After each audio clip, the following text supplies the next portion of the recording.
Bağlayın uşaqlar bazı. Keçin o tərəfə. Mənim yerim bu. Mənim qapımı niyə bağlayırsan? Gərgin keçən sparingdən sonra gedirik dincəlməyə. Sinməyə gözləyirsən Elmi.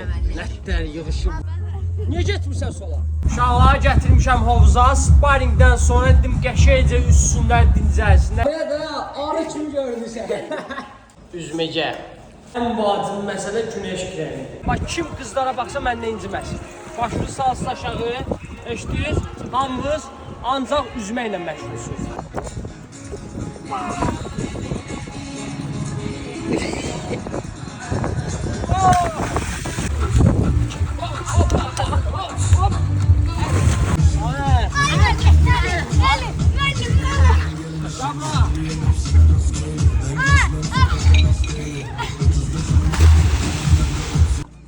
Ay canavar. Bir də Elvis sifətinə baxın.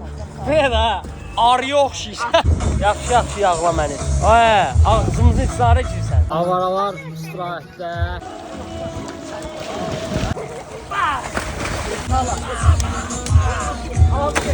Səndən nə istəyir Ayriyat? Məmrə. Şerama.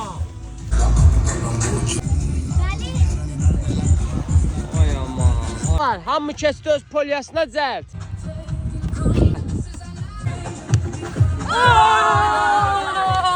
Necə keçdi istirahətimiz? Bəyəndiniz? Öpürəm uşaqlar. Gələn videolarda görüşərik.